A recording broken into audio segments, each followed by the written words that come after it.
Smart സ്റ്റഡിയുടെ online ക്ലാസ്സിലേക്ക് എല്ലാവർക്കും സ്വാഗതം. അടുത്തത് നമ്മുടെ ഇക്കണോമിക്സിലെ മറ്റൊരു പ്രധാനപ്പെട്ട പോർഷനാണ് സമ്പദ് വ്യവസ്ഥകൾ.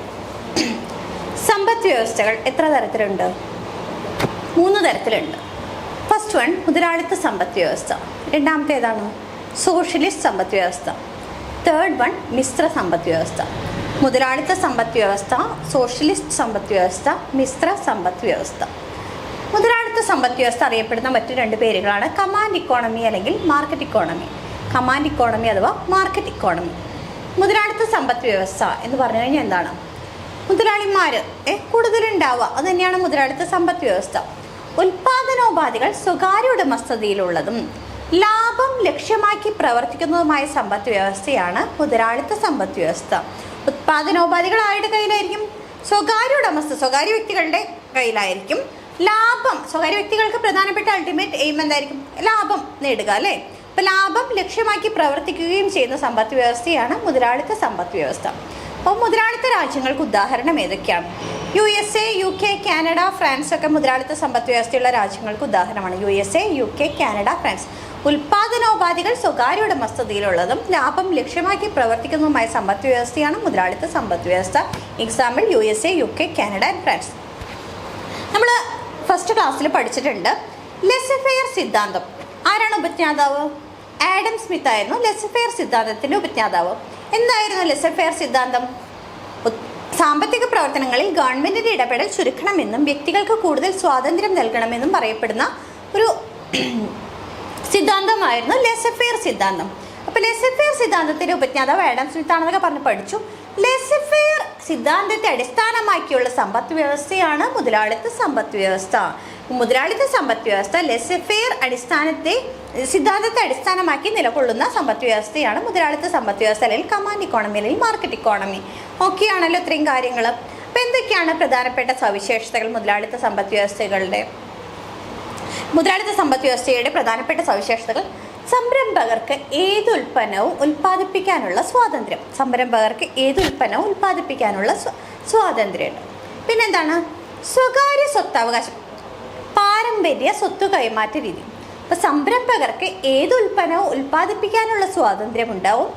സ്വകാര്യ സ്വത്തവകാശം, പാരമ്പര്യ സ്വത്തു കൈമാറ്റ രീതി. 3 പോയിന്റ് കിട്ടിയല്ലോ.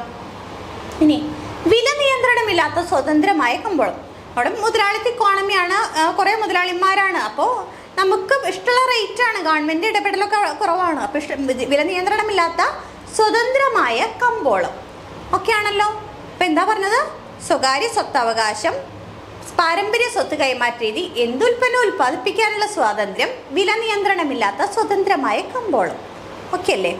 ഇനി അടുത്ത പോയിന്റ് എന്താണ്? ഉൽപാദകർ തമ്മിലുള്ള പരസ്പര മത്സരം. ഭയങ്കര കോമ്പറ്റീഷൻ ആയിരിക്കും അല്ലേ? മുതലാളിത്ത സമ്പദ് വ്യവസ്ഥയാകുമ്പോൾ നമുക്കറിയാം ആർക്ക് വേണമെങ്കിലും ഉൽപ്പാദിപ്പിക്കാം, എത്രമാത്രം വേണമെങ്കിലും ഉൽപ്പാദിപ്പിക്കാം. അപ്പോൾ എന്തായിരിക്കും? അവിടെ ടൈപ്പ് കോമ്പറ്റീഷൻ ആയിരിക്കും, പരസ്പര മത്സരം. പക്ഷേ ഇവിടെ ഉപഭോക്താക്കൾക്ക് പരമാധികാരം ഉണ്ടാവും.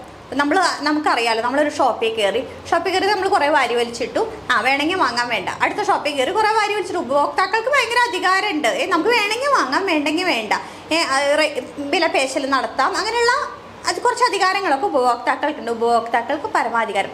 അപ്പം നമ്മൾ എന്തൊക്കെയാണ് പോയിന്റാണ് പറഞ്ഞത്? സംരംഭകർക്ക് ഏത് ഉൽപ്പന്നവും ഉൽപ്പാദിപ്പിക്കാനുള്ള സ്വാതന്ത്ര്യം. പിന്നെന്താണ്? സ്വകാര്യ സ്വത്തവകാശം, പാരമ്പര്യ സ്വത്ത് കൈമാറ്റ രീതി, വില നിയന്ത്രണമില്ലാത്ത സ്വതന്ത്രമായ കമ്പോളം. വില നിയന്ത്രണമില്ലാത്ത സ്വതന്ത്രമായ കമ്പോളം, പരസ്പര മത്സരം, ഉപഭോക്താക്കൾക്ക് പരമാധികാരം. അപ്പോൾ ഇതൊക്കെയാണ് പ്രധാനപ്പെട്ട സവിശേഷതകൾ. മുതലാളിത്ത സമ്പദ് വ്യവസ്ഥയുടെ പ്രധാനപ്പെട്ട സവിശേഷതകളാണ് ഈ പറഞ്ഞ പോയിന്റുകൾ. ഓക്കെ ആണല്ലോ. ഇപ്പോൾ സ്റ്റേറ്റ്മെൻറ്റ് ടൈപ്പാണ് എക്സാം വരിക. അപ്പോൾ നമുക്ക് ഇത്തരം പോയിന്റുകളെല്ലാം പഠിച്ചു വിടണം. പണ്ടൊക്കെ എന്ന് പറഞ്ഞിട്ടുണ്ടെങ്കിൽ നമുക്ക് ജസ്റ്റ് ക്വസ്റ്റ്യൻ ആൻഡ് ഓപ്ഷൻ, ഒരു എന്താ പറയുക, നമുക്കൊരു 1 വേർഡ് ക്വസ്റ്റ്യൻ പോലെ പഠിച്ചാൽ മതി. ഇപ്പോൾ അങ്ങനെയല്ല. ഇപ്പോൾ സ്റ്റേറ്റ്മെൻറ്റ് ടൈപ്പ് ആയതുകൊണ്ട് നന്നായിട്ട് തന്നെ പഠിക്കണം. അപ്പോൾ എന്താണ് മുതലാളിത്ത സമ്പദ് വ്യവസ്ഥ? ഉൽപാദനോപാധികൾ സ്വകാര്യ ഉടമസ്ഥതയിലുള്ളതും ലാഭം ലക്ഷ്യമാക്കി പ്രവർത്തിക്കുന്നതുമായ സമ്പദ് വ്യവസ്ഥയാണ് മുതലാളിത്ത സമ്പദ് വ്യവസ്ഥ. മുതലാളിത്ത സമ്പദ് വ്യവസ്ഥയുടെ ഉപജ്ഞാതാവ് ആരാണ്? ആഡം സ്മിത്ത് ആണ്. മുതലാളിത്ത സമ്പദ് വ്യവസ്ഥയുടെ ഉപജ്ഞാതാവ് ആഡം സ്മിത്ത് ആണ്. ലെസഫെയർ സിദ്ധാന്തത്തെ അടിസ്ഥാനമാക്കി പ്രവർത്തിക്കുന്ന സമ്പദ് വ്യവസ്ഥയാണ് മുതലാളിത്ത സമ്പദ് വ്യവസ്ഥ. ഏതൊക്കെയാണ് മുതലാളിത്ത രാജ്യങ്ങൾക്ക് ഉദാഹരണം? USA, UK, Canada and France. ഞാൻ തുടക്കത്തിൽ പറഞ്ഞില്ല എന്ന് തോന്നുന്നു. മുതലാളിത്ത സമ്പദ് വ്യവസ്ഥയുടെ ഉപജ്ഞാതാവാണ് ആഡം സ്മിത്ത് ആണ്. അദ്ദേഹത്തിന്റെ സിദ്ധാന്തമാണ് ലെസർ സിദ്ധാന്തം. അതിനെ അടിസ്ഥാനമാക്കിയുള്ള സമ്പദ് വ്യവസ്ഥയാണ് മുതലാളിത്ത സമ്പദ് വ്യവസ്ഥ. എന്തൊക്കെയാണ് പ്രധാനപ്പെട്ട സവിശേഷതകൾ പറഞ്ഞത്? സംരംഭകർക്ക് ഏത് ഉൽപ്പന്നവും ഉൽപ്പാദിപ്പിക്കാനുള്ള സ്വാതന്ത്ര്യം, സ്വകാര്യ സ്വത്തവകാശം, പാരമ്പര്യ സ്വത്ത് കൈമാറ്റ രീതി, വില നിയന്ത്രണമില്ലാത്ത സ്വതന്ത്രമായ കമ്പോളം, ഉപഭോക്താക്കൾക്ക് പരമാധികാരം, പരസ്പര മത്സരം എന്നിവയൊക്കെയാണ് ഇവിടെയുള്ള പ്രധാനപ്പെട്ട പോയിന്റുകൾ, സവിശേഷതകൾ. ഇനി മുതലാളിത്ത സമ്പദ് വ്യവസ്ഥയിൽ എന്ത് ഉൽപ്പാദിപ്പിക്കണം, എങ്ങനെ ഉൽപ്പാദിപ്പിക്കണം, എത്രമാത്രം ഉൽപ്പാദിപ്പിക്കണം എന്നിങ്ങനെയുള്ള അടിസ്ഥാന പ്രശ്നങ്ങൾ പരിഹരിക്കപ്പെടുന്നത് എന്തിലൂടെയാണെന്ന് ചോദിച്ചു കഴിഞ്ഞാൽ വില സംവിധാനത്തിലൂടെയാണ്. മുതലാളിത്ത സമ്പദ് വ്യവസ്ഥയിൽ അവിടെയുള്ള അടിസ്ഥാന പ്രശ്നങ്ങൾ എന്തൊക്കെയാണ്? അവിടെ അടിസ്ഥാന പ്രശ്നങ്ങൾ ഉണ്ടാവുക. എന്തുൽപ്പാദിപ്പിക്കണം, എങ്ങനെയാണ് ഉൽപ്പാദിപ്പിക്കേണ്ടത്, എത്രമാത്രമാണ് ഉൽപ്പാദിപ്പിക്കേണ്ടത് എന്നൊക്കെയുള്ള അടിസ്ഥാന പ്രശ്നങ്ങൾ ഉണ്ടാവുമല്ലോ. ഈ പ്രശ്നങ്ങളൊക്കെ പരിഹരിക്കുന്നത് വില സംവിധാനത്തിലൂടെയാണ്. ഓക്കെ ആണല്ലോ. വില സംവിധാനം എന്ന് പറഞ്ഞു കഴിഞ്ഞാൽ എന്താ? നമ്മൾ മുൻപൊരു ക്ലാസ്സിൽ പറഞ്ഞിട്ടുണ്ട്. ഇപ്പോൾ ഒരു പ്രൊഡക്റ്റിന് വില കുറയാണ്. വില കുറയുമ്പോൾ ഉൽപ്പാദകൻ എന്ത് വിചാരിക്കും? വില കുറവല്ലേ, ഇപ്പം ഞാൻ കുറേ ഉൽപ്പാദിപ്പിച്ച് വെക്കണോ? വേണ്ട. അപ്പോൾ ആ സമയത്തായിരിക്കും ആൾക്കാർക്ക്, കസ്റ്റമേഴ്സിന് അപ്പോഴായിരിക്കും ആ പ്രൊഡക്റ്റ് വേണ്ടത്. അപ്പോൾ അവർ വന്ന് ചോദിക്കുമ്പോൾ, ആ പ്രൊഡക്റ്റ് ചോദിക്കുകയാണ്, ഒരുപാട് പേര് വന്ന് ചോദിക്കുമ്പോൾ ഇല്ല എന്ന് പറഞ്ഞിട്ട് ഒഴിയാൻ പറ്റില്ല. ആ സമയത്ത് ഉൽപ്പാദകൻ എന്ത് ചെയ്യേണ്ടി വരും? കുറച്ചും കൂടി പ്രൊഡക്റ്റ് ഉൽപ്പാദിപ്പിക്കേണ്ടി വരും. ആൾ ഉൽപ്പാദിപ്പിക്കേണ്ടെന്ന് വെച്ച് വില കുറവല്ലേ പിന്നെ ഉൽപ്പാദിപ്പിക്കാമെന്ന് കരുതി വെച്ച് കഴിഞ്ഞാലും അവിടെ ഡിമാൻഡ് വരുമ്പോൾ എന്താണ്? അദ്ദേഹത്തിന് ഉൽപ്പാദിപ്പിക്കേണ്ടതായിട്ട് വരും. ഇനി ഒരു പക്ഷേ വില കൂടിയിരിക്കുന്ന സമയത്ത് ഉൽപ്പാദകൻ വിചാരിക്കും ഇപ്പം ഞാൻ കുറേ ഉൽപ്പാദിപ്പിച്ച് വയ്ക്കാം, കുറേ ആൾക്കാർ വരും എന്ന് വിചാരിക്കുകയാണ്. പക്ഷെ വില കൂടുന്ന സമയത്ത് ഡിമാൻഡ് അവിടെ കുറയും. അപ്പോൾ എന്താണ്? അവിടെ അദ്ദേഹത്തിന് പ്രൊഡക്ഷൻ കുറച്ച് കുറയ്ക്കേണ്ടി വരും. അപ്പോൾ വില സംവിധാനം എന്ന് പറഞ്ഞാൽ ഡിമാൻഡിനനുസരിച്ച് വിലയിലെ ഏറ്റക്കുറച്ചിലുകളൊക്കെ കൊണ്ടുവന്ന് ഉൽപ്പാദനത്തിലൊക്കെ ഏറ്റക്കുറച്ചിലുകൾ കൊണ്ടുവരിക. അതാണ് വില സംവിധാനം എന്ന് പറയുന്നത്. അപ്പോൾ മുതലാളിത്ത സമ്പദ് വ്യവസ്ഥയിൽ അടിസ്ഥാന പ്രശ്നങ്ങൾ പരിഹരിക്കപ്പെടുന്നത് എന്തിലൂടെയാണ്? വില സംവിധാനത്തിലൂടെയാണ്. ഇത്രയും കാര്യങ്ങൾ കിട്ടിയല്ലോ. മുതലാളിത്ത സമ്പദ് വ്യവസ്ഥയിലുള്ള പ്രധാനപ്പെട്ട കാര്യങ്ങൾ പറഞ്ഞു. ഇനി എന്തൊക്കെയാണ് മുതലാളിത്ത സമ്പദ് വ്യവസ്ഥയുടെ ലിമിറ്റേഷൻസ് എന്ന് പറഞ്ഞു കഴിഞ്ഞാൽ? ലിമിറ്റേഷൻ എന്ന് പറഞ്ഞു കഴിഞ്ഞാൽ കുറേ മുതലാളിമാരാണല്ലേ. മുതലാളിത്ത സമ്പദ് വ്യവസ്ഥയിൽ ഒരുപാട് മുതലാളിമാരുണ്ടാവും. ഈ മുതലാളിമാരുണ്ടാവുമ്പോൾ കുറേ തൊഴിലാളികളുണ്ടാവും, താഴെത്തട്ടിലുള്ള കുറേ ജനങ്ങളുണ്ടാവും. അപ്പോൾ അവിടെ എന്താണ്? സാമ്പത്തിക അസമത്വം ഉണ്ടാക്കും. മുതലാളിത്ത സമ്പദ് വ്യവസ്ഥയിൽ കുറച്ച് പേരിൽ സമ്പത്ത് കുമിഞ്ഞു കൂടുന്നതിന് കാരണമാകും മുതലാളിത്ത സമ്പദ് വ്യവസ്ഥ. അപ്പം ഇത് സമൂഹത്തിൽ സാമ്പത്തിക അസമത്വം ഉണ്ടാക്കാനായിട്ട് ഇടവരുത്തും. ഓക്കെ ആണോ? അപ്പോൾ എന്തൊക്കെയാണ് മുതലാളിത്ത സമ്പദ് വ്യവസ്ഥയെ കുറിച്ച് പറഞ്ഞത്? ഉൽപാദനോപാധികൾ സ്വകാര്യ ഉടമസ്ഥതയിലുള്ളതും ലാഭം ലക്ഷ്യമാക്കി പ്രവർത്തിക്കുന്നതുമായ സമ്പദ് വ്യവസ്ഥയാണ് മുതലാളിത്ത സമ്പദ് വ്യവസ്ഥ. മുതലാളിത്ത സമ്പദ് വ്യവസ്ഥയുടെ ഉപജ്ഞാതാവാണ് ആഡം സ്മിത്ത്. ഏതൊക്കെ രാജ്യങ്ങളാണ്? Example USA, UK, Canada and France എന്നീ രാജ്യങ്ങൾ ഇതിന് ഉദാഹരണങ്ങളാണ്. പിന്നെ എന്താ പറഞ്ഞത്? സവിശേഷതകൾ. ഏത് ഉൽപ്പന്നവും വേണമെങ്കിലും സംരംഭകർക്ക് ഉൽപ്പാദിപ്പിക്കാം. പിന്നെന്താണ്? സ്വകാര്യ സ്വത്ത് കൈമാറ്റം, പാരമ്പര്യ സ്വത്ത് കൈമാറ്റ രീതി, സ്വകാര്യ സ്വത്തവകാശം, പാരമ്പര്യ സ്വത്ത് കൈമാറ്റ രീതി, വില നിയന്ത്രണമില്ലാത്ത സ്വതന്ത്രമായ കമ്പോളം, ഉപഭോക്താക്കൾക്ക് പരമാധികാരം, പരസ്പര മത്സരം എന്നിവയാണ് അവിടുത്തെ പ്രധാനപ്പെട്ട ഫീച്ചേഴ്സ്. അവിടെ പ്രശ്നങ്ങൾ പരിഹരിക്കപ്പെടുന്നത് എന്തിലൂടെയാണ്? വില സംവിധാനത്തിലൂടെയാണ്. ലാസ്റ്റ് പറഞ്ഞ എന്തൊക്കെയാണ് ലിമിറ്റേഷൻസ്? ലിമിറ്റേഷൻ എന്ന് പറഞ്ഞു കഴിഞ്ഞാൽ അവർക്ക് ഏത് ഉൽപ്പന്നവും ഇത് മുതലാളിത്ത സമ്പത്ത് കുറച്ച് പേരിൽ മാത്രം കുമിഞ്ഞു കൂടുന്നതിന് കാരണമാകും. ഇത് സമൂഹത്തിൽ സാമ്പത്തിക അസമത്വം വർദ്ധിക്കാൻ ഇടയാക്കുന്നു. ഓക്കെ ആണല്ലോ. മുതലാളിത്ത സമ്പദ് വ്യവസ്ഥ മനസ്സിലായല്ലോ. ഇനി അടുത്തതിലേക്ക് പോകാം.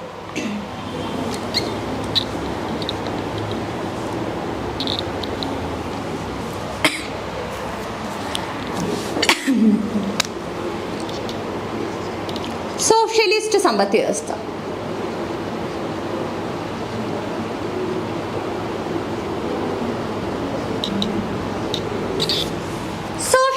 സമ്പദ് വ്യവസ്ഥ ഉപജ്ഞാതാവ് കാൾ മാർക്സ് ആണ്. സോഷ്യലിസ്റ്റ് സമ്പദ് വ്യവസ്ഥയുടെ ഉപജ്ഞാതാവാണ് കാൾ മാർക്സ് ആണ്. നമ്മൾ പഠിച്ചില്ലേ കാൾ മാർക്സിനെ കുറിച്ച്? ഉൽപാദന പ്രക്രിയയിൽ തൊഴിലാളികൾക്ക് പ്രാധാന്യം നൽകിയ വ്യക്തിയാണെന്നൊക്കെ പറഞ്ഞ് പഠിച്ചു. അപ്പോൾ സോഷ്യലിസ്റ്റ് സമ്പദ് വ്യവസ്ഥയുടെ ഉപജ്ഞാതാവ് കാൾ മാർക്സ്. സോഷ്യലിസ്റ്റ് സമ്പദ് വ്യവസ്ഥയ്ക്ക് ഉദാഹരണമുള്ള രാജ്യങ്ങൾ ഏതൊക്കെയാണ്? ചൈന, റഷ്യ, ക്യൂബ എന്നിവയൊക്കെ സോഷ്യലിസ്റ്റ് രാജ്യങ്ങളാണ്. സോഷ്യലിസ്റ്റ് സമ്പദ് വ്യവസ്ഥയിലെ രാജ്യങ്ങൾക്ക് ഉദാഹരണമാണ് ചൈന, റഷ്യ, ക്യൂബ എന്നിവയൊക്കെ എക്സാമ്പിളാണ്.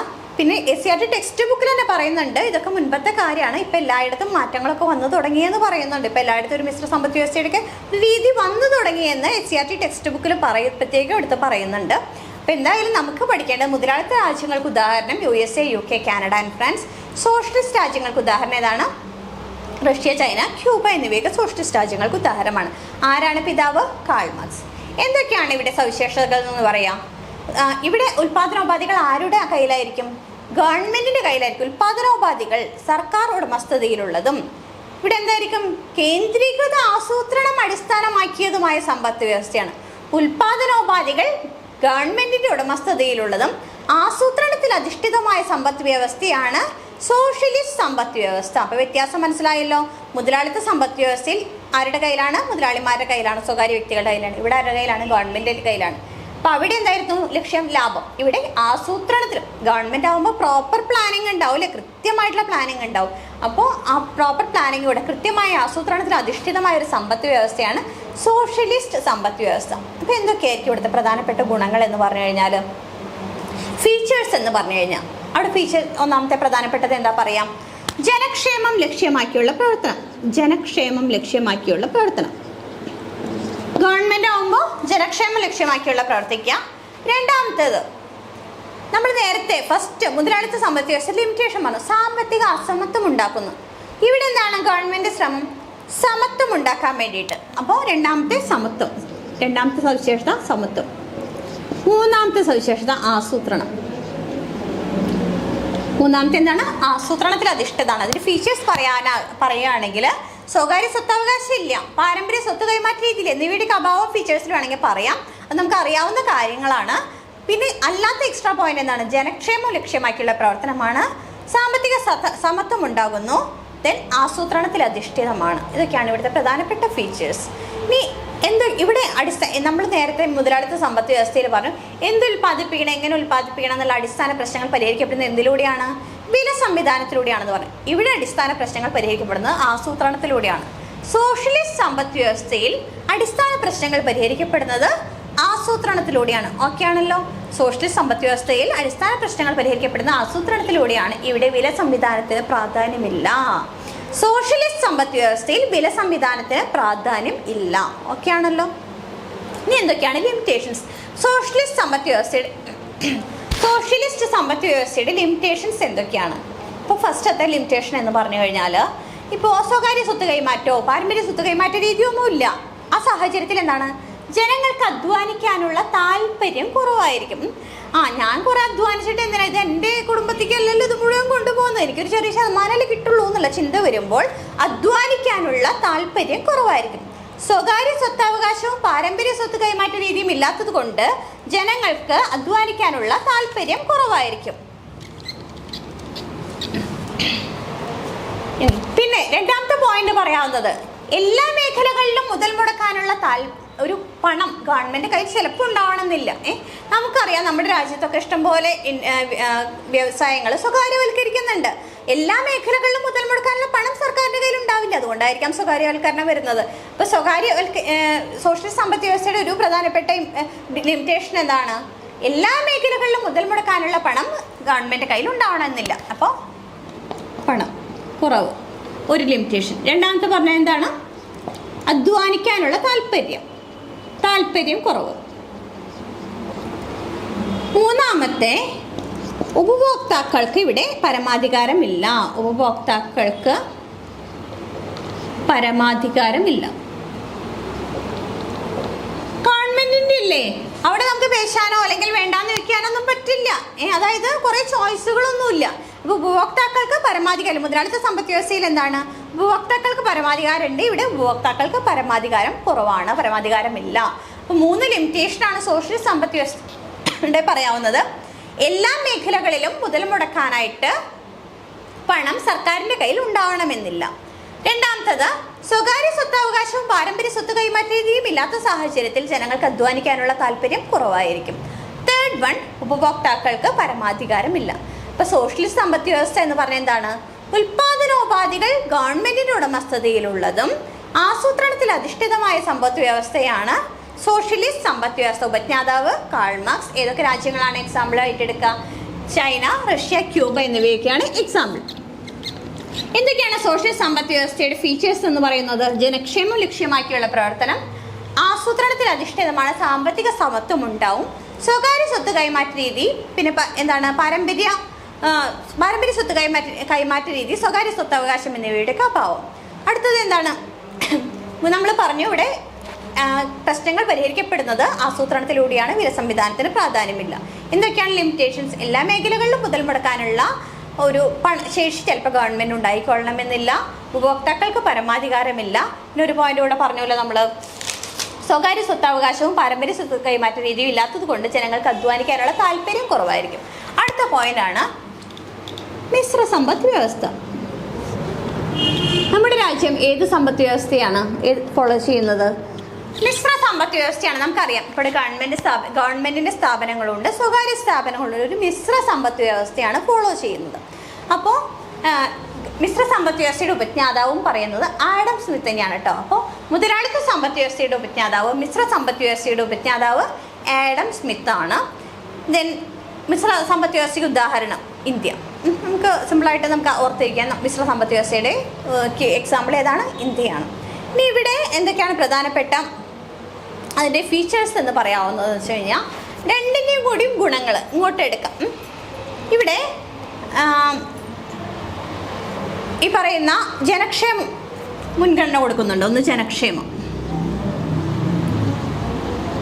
രണ്ട് ആസൂത്രണത്തിൽ അധിഷ്ഠിതമാണ്. ഗവൺമെന്റിനും കൂടി ഉണ്ടല്ലോ, ആസൂത്രണത്തിൽ അധിഷ്ഠിതമാണ്. ഇവിടെ ലാഭം ലക്ഷ്യമാക്കിയുള്ള പ്രവർത്തനങ്ങൾ നടക്കുന്നുണ്ട്. അപ്പം ഗവൺമെന്റിന്റെ നിയന്ത്രണമുണ്ട്. സ്വകാര്യ വ്യക്തികളും കൂടി ഉണ്ടല്ലോ, ലാഭം ലക്ഷ്യമാക്കിയുള്ള പ്രവർത്തനമുണ്ട്. ഒപ്പം എന്ത് നിലനിൽക്കുന്നു? ഗവൺമെന്റിന്റെ കൺട്രോളും അതിൽ നിലനിൽക്കുന്നു. ഇതൊക്കെയാണ് ഇവിടെ പ്രധാനപ്പെട്ട. പിന്നെ സാമ്പത്തിക സമത്വം വരുന്നുണ്ട്. സാമ്പത്തിക സമത്വം,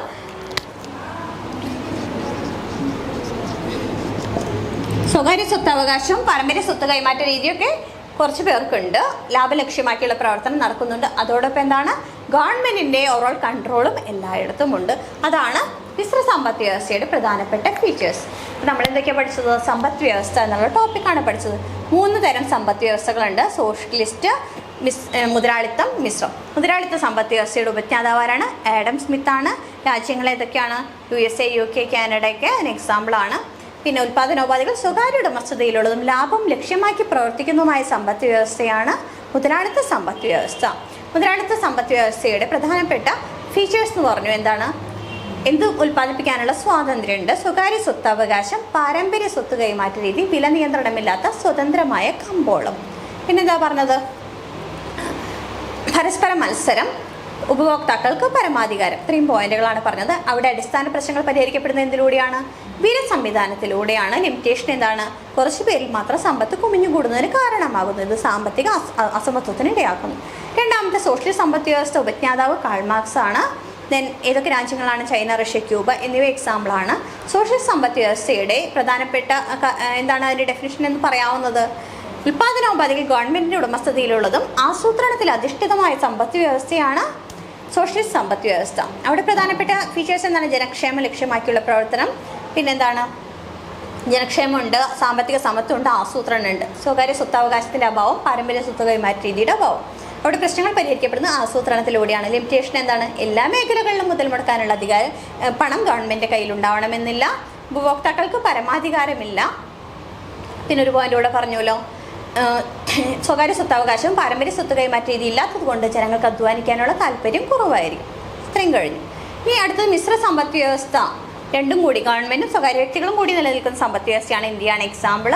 അതിന് എന്തൊക്കെയാണ് ഫീച്ചർ? ജനക്ഷേമ ലക്ഷ്യമാക്കിയുള്ള പ്രവർത്തനം നടക്കുന്നുണ്ട്, ആസൂത്രണമുണ്ട്, ലാഭം ലക്ഷ്യമാക്കിയുള്ള പ്രവർത്തനത്തോടൊപ്പം വില നിയന്ത്രണവും നിലനിൽക്കുന്നു, ഗവൺമെൻറ് കൺട്രോളും നിലനിൽക്കുന്നു. ഇതൊക്കെയാണ് ഇവിടെ പ്രധാനപ്പെട്ട ഫീച്ചേഴ്സായിട്ട് പറയുന്നത്. ഇത്രയും കാര്യങ്ങൾ എല്ലാവർക്കും മനസ്സിലായി എന്ന് കരുതുന്നു. അടുത്ത ക്ലാസ്സിൽ കാണാം. ഓക്കെ.